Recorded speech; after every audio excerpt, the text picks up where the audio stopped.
Welcome to the Valley High School podcast. This is the first audio podcast with Miss Nixon. How are you doing? I'm doing great. How are you, Lynoxx? I'm great. And for those who don't know you, Miss Nixon, what do you do here at Valley? I am the computer science teacher in room 231. Okay. And so what does that mean, computer science? What do you do? So I have a Mac lab and I teach 3 courses: Intro to Programming, AP Computer Science A, and AP Computer Science Principles. So it is for the CTE pathway in the BIA. Right. And I noticed you're wearing pink and that you have pink all around your room. Right. And so I've heard, and Miss Connor's told me that you had breast cancer. When was that? So I detected my lump back in December of 2013. And how did that happen? So as a female or even a male, you should be doing, regular checks. And so I was doing a check and there was a lump that should not have been there.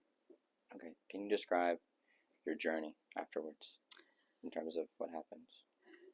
So in a nutshell, I went to the doctor, had, the test run for the mammograms and detection, and then it was confirmed that I had a stage 1, and it was on aggressive scale 3, and 4 is the highest in being aggressive.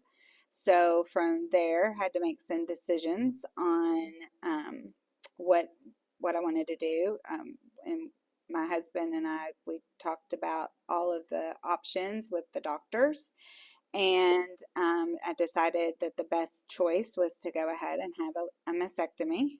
So what is that? A breast removal. Okay. So that was completely taken. Yeah. So when I had that surgery, my surgeon was so ecstatic to tell me that it was not in the lymph nodes, so that means it didn't get into the bloodstream. So I was lucky enough that instead of having to do chemo and radiation, I just had to do chemo.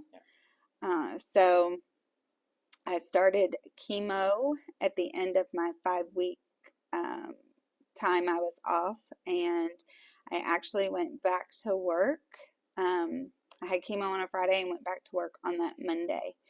So wow. I was not going to sit at home or let that stop me. I wanted to continue moving forward with my normal activities. But I did take days off when the chemo was too rough and I didn't feel like I could make it through a day of work. How many days did you take off? How many days did you take off? Total? Yes. So around 25 for my surgery, and then, working days. Right. And then I took what they called intermittent. So I just took days that I needed, and I had to do 8 treatments of a really strong type of chemo. Yeah. And then after that, I had to do 12 weekly treatments of a not as harsh a different type of chemo. So, yeah. So. Wow. I mean, thinking about it, you had first detected breast cancer and then got it removed, and you were back in a month to work? Yeah, about 5 weeks. Wow, that's crazy. How did that impact you? Like, because you're talking about, mentally and physically you have to be so strong, at least overcoming that, right? And how did that impact you later on? Like, when it comes to, how did that change your outlook? Say, when it comes to working or life, what did that do in the future for you? Because this was in 2013, right? Well, at this point, it was 2014, because I had my surgery February of 2014. Okay, so it was late 2013 when you found out. Mm-hmm. Yes. Okay. Yes. Okay. So it does give you a different outlook on life. Right. When it first happened, the worst thing for me was losing all of my hair. Wow. When my hair fell out, that was, looking in the mirror was the hardest part. It wasn't even the other parts of it. Yeah. And then from there, I just, for a long time, I did not want to be around any pink. I didn't want any breast cancer ribbon. I didn't want to be a part of any of that. It was just something I had to go through. Yeah. And I think the best thing I could have done was to go back to work, to continue my normal routine, instead of sitting at home, saying, woe is me, why'd this happen to me? And I think that's the best thing that I could have done for myself. And anymore, I'm just not going to let things really stop me or let the little things bother me, Right. because the little things don't matter. Yeah. And especially after, I've been through what I've been through, and it's been 9 years. It'll be 10 years in February, and I am a survivor. Wow. And that's where I'm at, and that's what I strive for. And I just continue to do what I love in life, and I will speak to anyone that wants help or advice, or even if it's a different kind of breast cancer, where it's a community. Okay. First, I want to say you're very, very strong. I mean, going through that, and I would want to ask you, following up to that, what advice would you give to any women, men who are dealing with that sort of thing?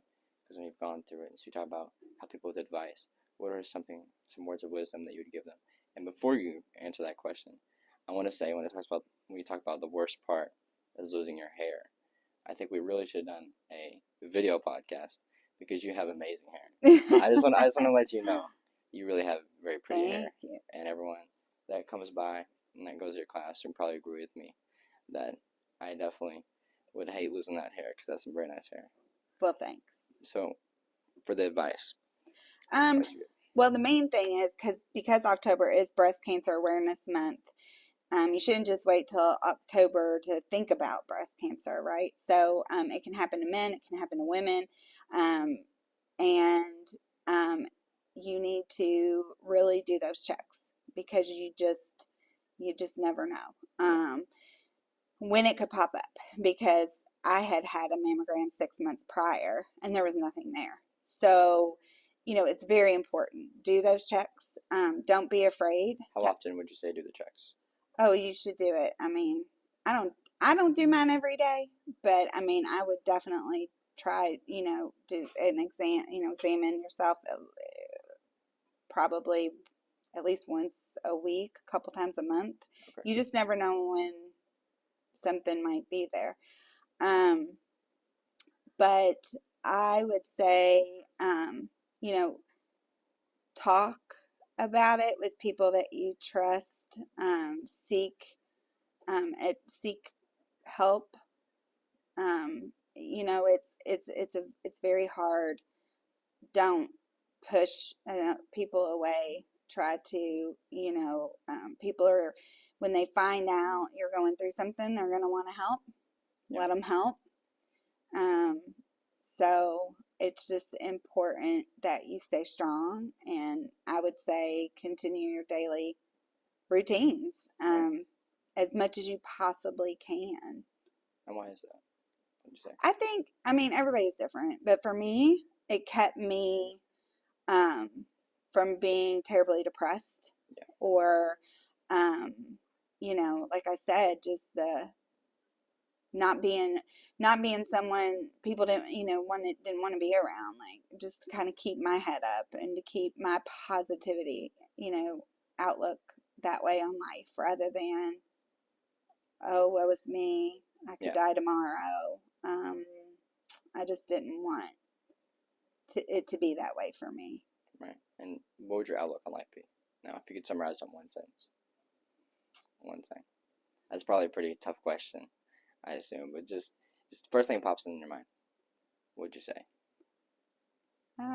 Just take it one day at a time and live life to the fullest. I completely agree.